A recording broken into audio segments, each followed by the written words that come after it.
শাহজালাল বিমানবন্দরের third terminal দ্রুত চালুর নির্দেশ প্রধানমন্ত্রীর। বাংলাদেশের সঙ্গে দ্বিপাক্ষিক সম্পর্ক প্রসারে আগ্রহী সৌদি আরব। ঈদের আগেই বগুড়া দিনাজপুরে মিলবে ফ্যামিলি কার্ড। সরকারের প্রতিশ্রুতি অনুযায়ী শিগগিরই খাল খনন কর্মসূচি শুরু, বললেন তথ্যমন্ত্রী।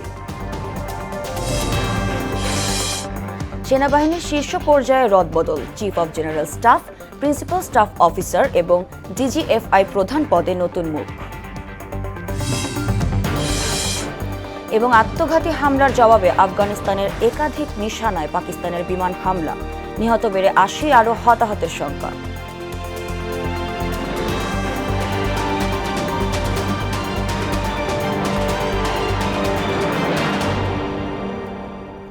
আসসালামু আলাইকুম, স্বাগত মোহনা সংবাদে। এতক্ষণ শুনছিলেন শিরোনাম, পুরো সংবাদের সঙ্গে আছি সাদিয়া জাহান মিম। হযরত শাহজালাল আন্তর্জাতিক বিমানবন্দরের থার্ড টার্মিনাল দ্রুত চালুর নির্দেশ দিয়েছেন প্রধানমন্ত্রী তারেক রহমান। রোববার দুপুরে সচিবালয়ে থার্ড টার্মিনাল বিষয়ক এক সভা শেষে প্রধানমন্ত্রীর নির্দেশনার কথা জানান বেসামরিক বিমান পরিবহন মন্ত্রী আফরোজা খানম রিতা। এদিন সচিবালয়ে সৌদি রাষ্ট্রদূত সহ বিভিন্ন মন্ত্রণালয়ের ঊর্ধ্বতন কর্মকর্তাদের সঙ্গে বৈঠক করেন তারেক রহমান। পরে স্বরাষ্ট্রমন্ত্রী জানান 12ই মার্চ বসবে ত্রয়োদশ জাতীয় সংসদের উদ্বোধনী অধিবেশন। মফির রহমানের রিপোর্ট। রোববার সচিবালয়ে নিজ কার্যালয়ে তৃতীয় দিনের মতো অফিস করেন প্রধানমন্ত্রী তারেক রহমান। এদিন বাংলাদেশে নিযুক্ত সৌদি রাষ্ট্রদূতের সঙ্গে বৈঠক করেন তিনি।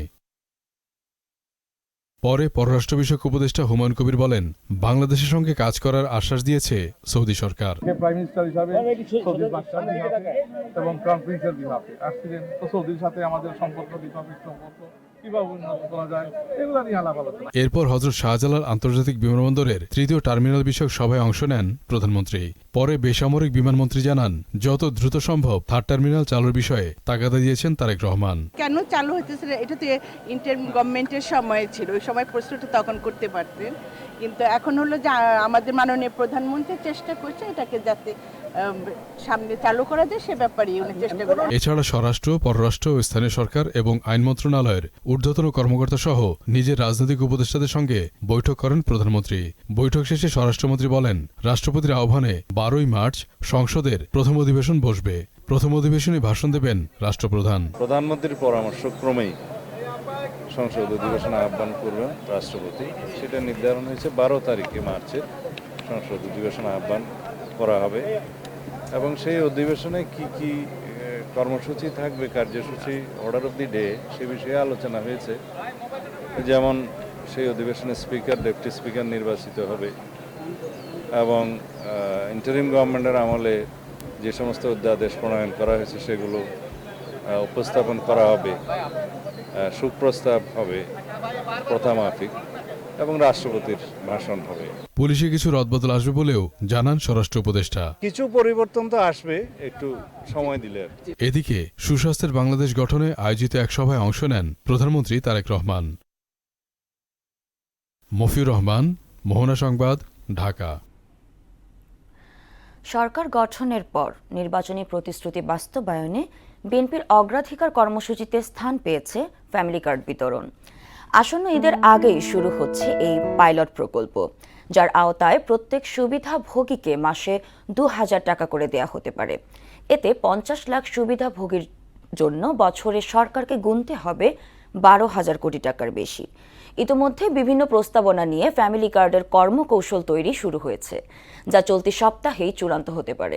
ফ্যামিলি কার্ডের জন্য শুরুতে বাছাই করা হয়েছে বগুড়া ও দিনাজপুরের ৮টি উপজেলাকে।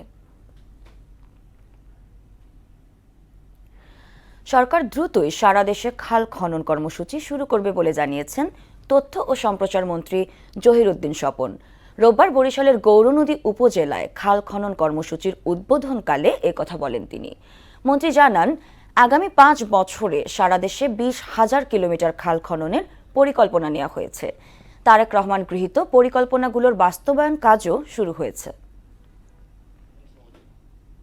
শহীদ জিয়াউর রহমানের খাল খনন কর্মসূচির মাধ্যমে আমরা তৎকালীন সময়ে খাদ্য উৎপাদনের বৃদ্ধির যে সুফল তা আজ প্রমাণিত একটা সত্য। পরবর্তীকালে খালগুলি মরে যাওয়ার কারণে কৃষি উৎপাদন যে ব্যাহত হয়েছে সে তথ্যও কিন্তু প্রমাণিত সত্য। ফলে আমরা সেই ধারাবাহিকতাতেই আমরা তারেক রহমানের নেতৃত্বে খাল খনন কর্মসূচি শুরু করেছি। শিক্ষকদের মূল্যায়ন এবং শিক্ষক কর্মচারীদের বেতন স্কেল সহ সকল ন্যায্য দাবি প্রধানমন্ত্রীর কাছে উপস্থাপনের আশ্বাস দিয়েছেন শিক্ষামন্ত্রী এহসানুল হক মিলন। পাশাপাশি দুর্নীতিমুক্ত শিক্ষাঙ্গন গড়ে তোলার প্রতিশ্রুতি দেন তিনি। রোববার সচিবালয়ে বাংলাদেশ শিক্ষক কর্মচারী ঐক্য জোট নেতাদের সঙ্গে বৈঠকে এসব কথা বলেন শিক্ষামন্ত্রী। শামীমুজ্জামান চৌধুরীর রিপোর্ট। দুপুরে সচিবালয়ে শিক্ষামন্ত্রীর সঙ্গে বৈঠক করেন বেসরকারি পর্যায়ের কলেজ, মাদ্রাসা এবং কারিগরি শিক্ষা প্রতিষ্ঠানের শিক্ষক কর্মচারীদের প্রতিনিধিত্বকারী সংগঠন বাংলাদেশ শিক্ষক কর্মচারী ঐক্য জোটের প্রতিনিধি দল। বৈঠকে শিক্ষা কারিকুলাম, শিক্ষক কর্মচারীদের চাকুরি জাতীয়করণ, অবসর সুবিধা ও কল্যাণ ট্রাস্ট গতিশীল করা সহ বেশ কিছু দাবি তুলে ধরে বক্তব্য রাখেন সংগঠনের নেতারা। খুলনা জিয়া হলে সেই উৎসবতার ঘোষণা দিয়েছিলেন, কিন্তু আপনি সেটা বাস্তবায়ন করে ছেড়েছেন এবং আমরা পেয়েছি সেই উৎসবতা 25%। কারিকুলাম বাস্তবায়নের জন্য আমরা সমস্ত শিক্ষক কর্মচারীরা ঐক্যবদ্ধভাবে কাজ করব। আধুনিক মানসম্মত শিক্ষা ব্যবস্থা আমরা উপহার দেব। শিক্ষক কর্মচারী ঐক্যজোটের দাবি পূরণের আশ্বাস দিয়ে শিক্ষামন্ত্রী বলেন, তাদের দাবিগুলো শিগগিরই প্রধানমন্ত্রীর কাছে তুলে ধরা হবে। শিক্ষাঙ্গনে দুর্নীতি বন্ধে পদক্ষেপের কথাও তুলে ধরেন তিনি। আপনাদের দাবি মাননীয় প্রধানমন্ত্রীর কাছে উত্থাপন করা হবে, যেহেতু এটা নতুন বাজেট না। তারপরে এগুলি ফাংশনাল করতে সময় লাগবে, তবুও আমরা আপনার প্রস্তাব মাননীয় প্রধানমন্ত্রীর কাছে উত্থাপন করব। দেখি আপনাদের জন্য খানিকটা কিছু করা যায় কিনা, সেই বিষয়ে আমরা আলোচনা করব। এতে শিক্ষা প্রতিমন্ত্রী বলেন, শিক্ষা খাতের সকল দুর্নীতি বন্ধে কঠোর হচ্ছে সরকার। করাপশন ফ্রি মন্ত্রণালয় আমরা রাখবো, মন্ত্রীরা করাপশন ফ্রি থাকবে এবং আপনাদের দিকে আমরা চেয়ে আছি আপনারাও যেন আমাদেরকে সহযোগিতা করেন যে প্রত্যেকটা অঙ্গে যেন আমরা করাপশন ফ্রি রাখতে পারি এডুকেশন সেক্টরে। শিক্ষার সকল কারিকুলামকে সরকার এক ছাতার নিচে নিয়ে আসার কথাও ভাবছে বলেও জানান তিনি।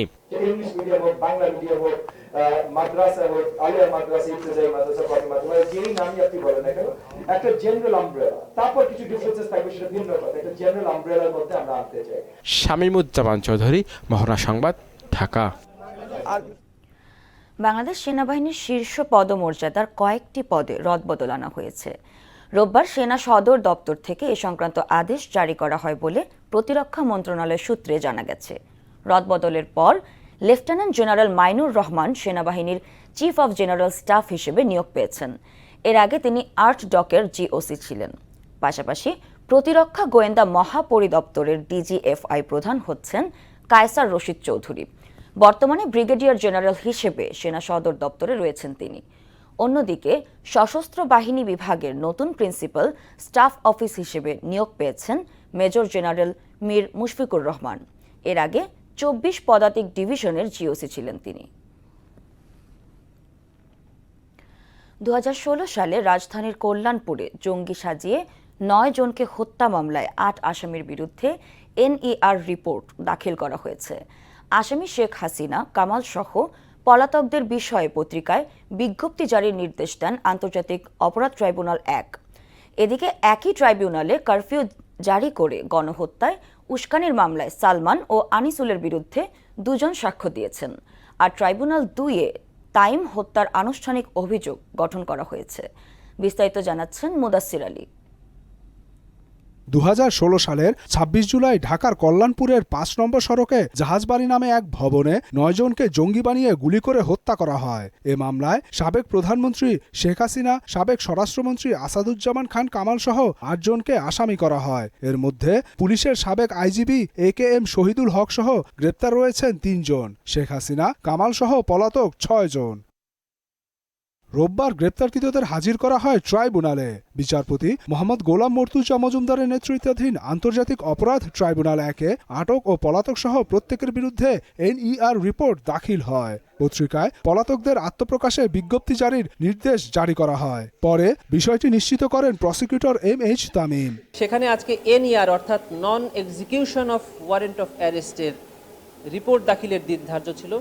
প্রত্যেকটি আসামির বিরুদ্ধেই এই রিপোর্ট তদন্তকারী কর্মকর্তার পক্ষ থেকে দাখিল করা হয়েছে। আগামী তারিখে পত্রিকায় অর্থাৎ মার্চ মাসের 8 তারিখে পেপার নোটিফিকেশনের নোটিফিকেশন জারির জন্য দিন ধার্য হয়েছে। একই ট্রাইব্যুনালে জুলাই আন্দোলনে কারফিউ জারি করে হত্যা মামলায় আনিসুল হক ও সালমান এফ রহমানের বিরুদ্ধে সাক্ষ্য গ্রহণ শুরু হয়। প্রথম দিন সাক্ষ্য দিয়েছেন দুজন। মামলার পরবর্তী সাক্ষ্য গ্রহণ হবে ৩রা মার্চ। প্রথম দিনের সাক্ষ্যের সারমর্ম তুলে ধরেন প্রসিকিউটর তামিম।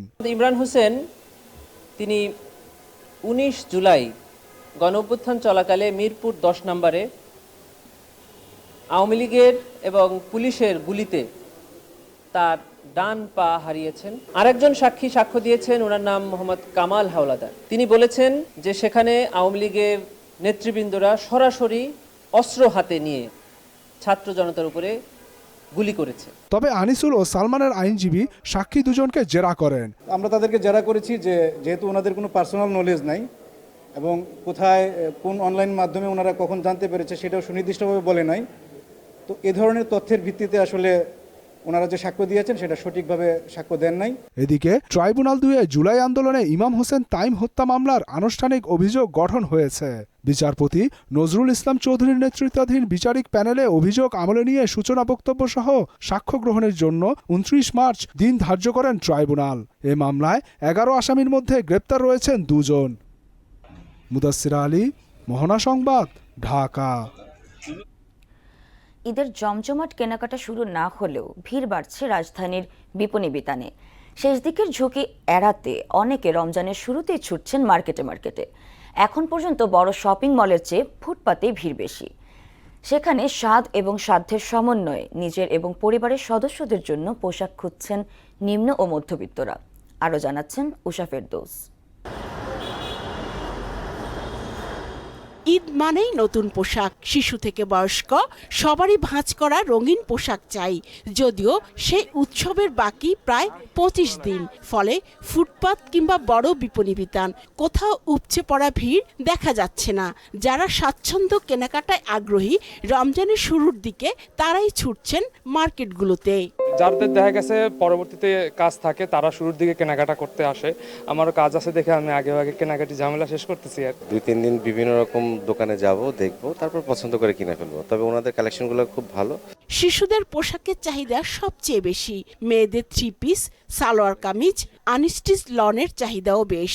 পুরুষদের পছন্দের তালিকায় রয়েছে শার্ট, টি শার্ট, পাঞ্জাবি ও কুর্তা।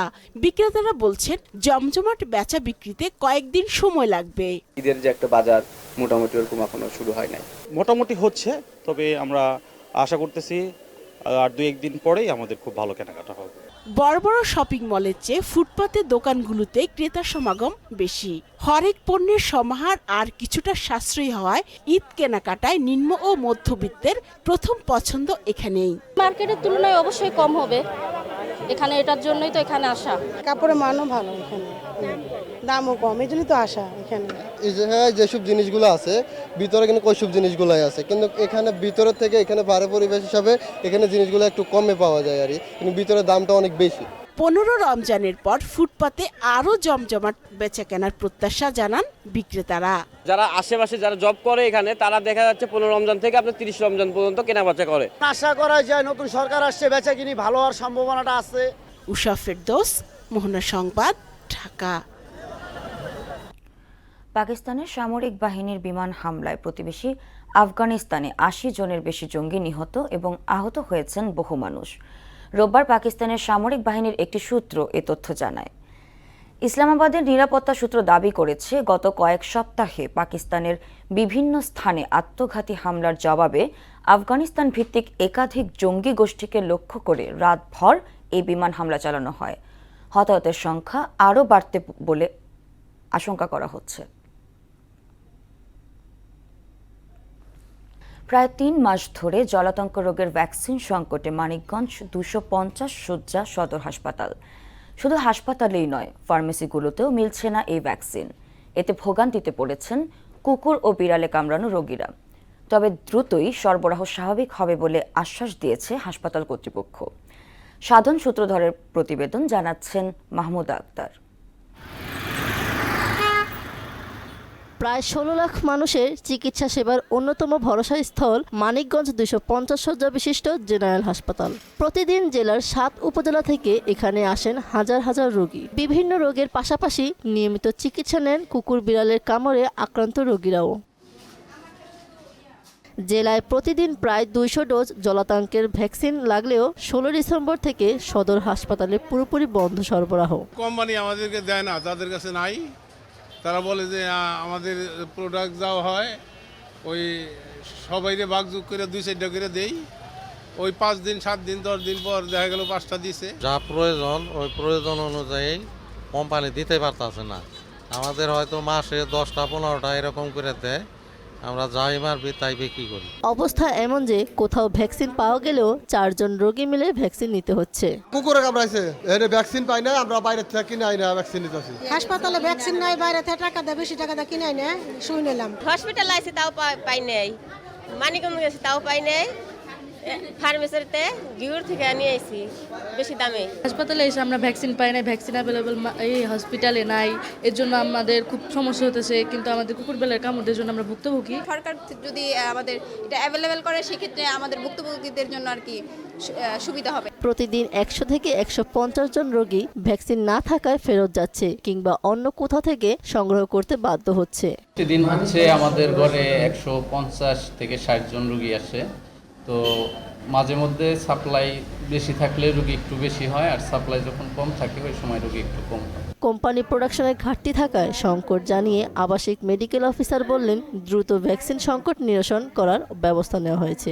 র্যাবিস ভ্যাকসিনের যে প্রোডাকশনের যে কোম্পানি, সেই কোম্পানি থেকেই আসলে এই প্রোডাকশনের ঘাটতি হয়েছে। আমাদের অধিদপ্তর থেকে যখন এই ঘাটতি পূরণ করে তারা এটা সাপ্লাই পাবে এবং আমরা অতি শীঘ্রই এই ভ্যাকসিনের ঘাটতি পূরণ করে আমরা আমাদের ভ্যাকসিনের পরিপূর্ণতার সার্ভিসটা আমরা দিতে পারব। দ্রুত সময়ের মধ্যে জলাতঙ্কের ভ্যাকসিন সরবরাহ নিশ্চিতের দাবি মানিকগঞ্জবাসীর।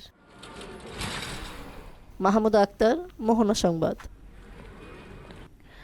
নরসিংদীতে বেগুন উৎপাদনে শিবপুর ও রায়পুরা উপজেলার খ্যাতি রয়েছে দেশজুড়ে। তবে উৎপাদিত এ পণ্যের সঠিক মূল্য পাচ্ছে না প্রান্তিক কৃষকরা। আবার পাইকারি ও খুচরা বাজারের দামের ফারাকে দুর্বিষহ অবস্থা ক্রেতাদের। এক্ষেত্রে মধ্যস্থতা ভোগীদের দায়ী করেছেন তারা। মাহবুবুর রহমানের প্রতিবেদন, জানাচ্ছেন তাহসিন তারিন।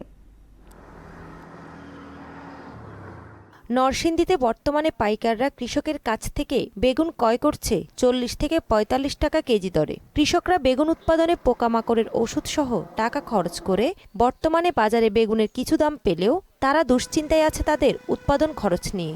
কষ্ট করি মাথার কাম ফেলায় মেহনত করি, পরিশ্রম করি, কিন্তু আমরা ন্যায্য মূল্য দাম আমরা পাই না। 1600 টাকা মনে 40 টাকা কেজি, 1200 টাকা 30 টাকা দাম আগে বেচছি। এক কানি খেতে পারে 70-75 টাকা খরচ হয়েছে, মানে মোটামুটি একটা আগেছি আর কি। এদিকে খুচরা বাজারে ওই বেগুন বিক্রি হচ্ছে 80 টাকা দরে। হাত বদলালেই বাড়ছে দাম, এতে হিমশিম খাচ্ছে ক্রেতারা। গৃহস্থের কাছ থেকে মালটা মধ্যভোগীদের হাতে যাওয়ার পরে এটা দ্বিগুণ বৃদ্ধি পায়। এখন 70 টাকা 80 টাকা এইভাবে বিক্রি হচ্ছে। ভোক্তা সংরক্ষণ অধিদপ্তর বলছে, কোনো অসাধু ব্যবসায়ী কৃত্রিম সংকট তৈরি করে পণ্য মজুত রেখে দাম বাড়ানোর চেষ্টা করলে তাকে আইনের আওতায় আনা হবে। কোনো অসাধু ব্যবসায়ী কৃত্রিম সংকট তৈরি করার উদ্দেশ্যে পণ্য মজুত করে দাম বৃদ্ধির চেষ্টা করে কিংবা এই জাতীয় কোনো অসাধু কর্মকাণ্ড করে বাজারকে অস্থিতিশীল করার প্রচেষ্টা চালায়, তবে অধিদপ্তরের জেলা কার্যালয় হতে এবং জেলা প্রশাসন হতে নিবিড়ভাবে তদারকি করে ভোক্তা অধিকার সংরক্ষণ আইন 2009 এর আওতায় নিয়ে আসা হবে। দর ঠিক রাখতে নিয়মিত বাজার তদারকির কথাও জানান ভোক্তা সংরক্ষণ অধিদপ্তরের এই কর্মকর্তা। রমজান মাসে ভোক্তা সাধারণগণ যেন সহনীয় মূল্যে ক্রয় ক্ষমতার ভিতরে থেকে পণ্য ক্রয় করতে পারেন এবং ব্যবসায়ীগণ নির্বিঘ্নে ব্যবসা করতে পারেন, সেই লক্ষ্যে ভোক্তা অধিকার সংরক্ষণ অধিদপ্তর নরসিংদী এবং জেলা প্রশাসন নরসিংদী হতে প্রচেষ্টা চলমান থাকবে। তাহসিন তারিন, মোহনা সংবাদ। এবার সারা দেশে অনুষ্ঠিত সভা সমাবেশ নিয়ে প্রতিনিধিদের পাঠানো তথ্যে ও চিত্রে ডেস্ক রিপোর্ট। গাইবান্ধা শহরকে পরিচ্ছন্ন করার লক্ষ্যে বাংলাদেশ জামায়াত ইসলামী গাইবান্ধা শহর শাখার উদ্যোগে শহর পরিচ্ছন্ন অভিযান শুরু হয়েছে। স্থানীয় সরকার প্রতিষ্ঠানের সক্রিয় অংশগ্রহণ ও নীতিমালা সহায়তার দাবিতে খাগড়াছড়িতে মানববন্ধন ও স্মারকলিপি প্রদান করা হয়েছে। বাগেরহাটে বেগম খালেদা জিয়ার রুহের মাগফেরাত কামনায় এতিম শিশুদের নিয়ে Majeda Begum foundation O M A সালামের আয়োজনে ইফতার মাহফিল অনুষ্ঠিত হয়েছে। রমজান মাস উপলক্ষে সামাজিক ও আধ্যাত্মিক সংগঠন তোহফা মেনকাইন্ড খাগড়াছড়িতে মাসব্যাপী ইফতার বিতরণ কর্মসূচি পরিচালনা করছে। সিরাজগঞ্জের উল্লাপাড়ার বিভিন্ন এলাকায় পরিচ্ছন্নতা কর্মসূচির উদ্বোধন করেছেন সিরাজগঞ্জ ৪ আসনের সংসদ সদস্য মাওলানা রফিকুল ইসলাম খান। বাগেরহাট কোর্ট চত্বর ও বাগেরহাট জেলা ২৫০ শয্যা হাসপাতালে মাসব্যাপী পরিচ্ছন্নতা কর্মসূচির উদ্বোধন করা হয়েছে। নির্বাচনে কুষ্টিয়া ৪ আসনে বিএনপির মনোনীত প্রার্থী সৈয়দ মেহেদী আহমেদ রুমির বিপক্ষে ষড়যন্ত্রমূলক কর্মকাণ্ডের প্রতিবাদে সংবাদ সম্মেলন করেছে কুমারখালী ও খোকসা উপজেলার বিএনপির নেতাকর্মীরা। বান্দরবানবাসীর আয়োজনে বান্দরবানের রাজার মাঠে গণসংবর্ধনা প্রদান করা হয় নবনির্বাচিত সংসদ সদস্য সাচিং প্রু জেরিকে। ভোক্তা অধিকার সংরক্ষণ অধিদপ্তরের বাজারে অভিযানে বাধা প্রদান ও মার্কেট বন্ধ করার হুমকির প্রতিবাদে এবং দোষীদের বিরুদ্ধে ব্যবস্থা গ্রহণের দাবিতে ফরিদপুরে মানববন্ধন কর্মসূচি পালন করা হয়েছে। কুষ্টিয়ার কুমারখালীতে দলীয় কোন্দলে ধানের শীষের পরাজয়, এতে জড়িতদের বহিষ্কারের দাবিতে বিএনপির অস্থায়ী কার্যালয়ে সংবাদ সম্মেলনের আয়োজন করে কুমারখালী ও খোকসা উপজেলা বিএনপির একাংশের নেতাকর্মীরা। সিরাজগঞ্জের সলঙ্গায় জামায়াতে ইসলামের উদ্যোগে ইফতার মাহফিল অনুষ্ঠিত হয়েছে। আফরিন পপি, মোহনা সংবাদ। দর্শক, এ পর্যায়ে জানিয়ে দিচ্ছি আজকের সংবাদপত্রের গুরুত্বপূর্ণ শিরোনাম।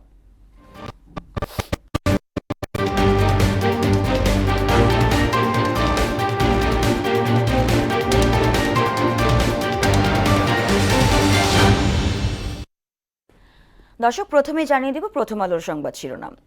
প্রথম আলো শিরোনাম করেছে এলপিজির আমদানি বাড়লেও পুরোপুরি স্বস্তি ফেরেনি, গ্যাস সংকট কাটছেই না। এরপরে দৈনিক ইত্তেফাক, সেনাবাহিনীর উচ্চ পর্যায়ে রদবদল, শাহজালালের 3rd টার্মিনাল দ্রুত চালুর নির্দেশ প্রধানমন্ত্রীর। সমকাল শিরোনাম করেছে প্রশাসনের গুরুত্বপূর্ণ পদে রদবদল করছে সরকার, অপরাধ করলেই গ্রেপ্তার অনুমতি লাগবে না। বাংলাদেশ প্রতিদিন শিরোনাম করেছে ভোট যুদ্ধ এবার স্থানীয় সরকারে, সেনাবাহিনীর শীর্ষ পর্যায়ে রদবদল, সিজিএস মাইনুর। দৈনিক যুগান্তর শিরোনাম করেছে সংবিধান সংস্কার পরিষদ নিয়ে বিশেষজ্ঞদের মতানৈক্য, সংসদে ছড়াবে উত্তাপ, পররাষ্ট্রমন্ত্রীদের সঙ্গে রাষ্ট্রদূতদের সাক্ষাৎ।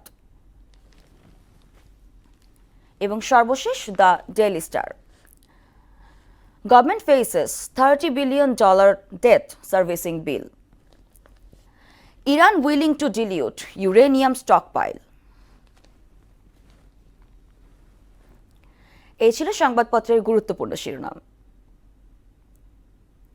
শেষ করব মোহনা সংবাদ, যাবার আগে শিরোনামগুলো আরও একবার।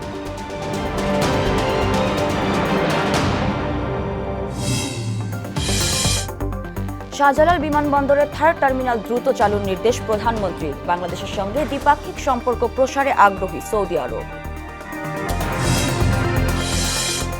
ঈদের আগেই বগুড়া দিনাজপুরে মিলবে ফ্যামিলি কার্ড, সরকারের প্রতিশ্রুতি অনুযায়ী শিগগিরই খাল খনন কর্মসূচি শুরু, বললেন তথ্যমন্ত্রী। সেনাবাহিনীর শীর্ষ পর্যায়ে রদবদল, chief of general staff, principal staff officer এবং ডিজিএফআই প্রধান পদে নতুন মুখ। এবং আত্মঘাতী হামলার জবাবে আফগানিস্তানের একাধিক নিশানায় পাকিস্তানের বিমান হামলা, নিহত বেড়ে 80, আরও হতাহতের শঙ্কা।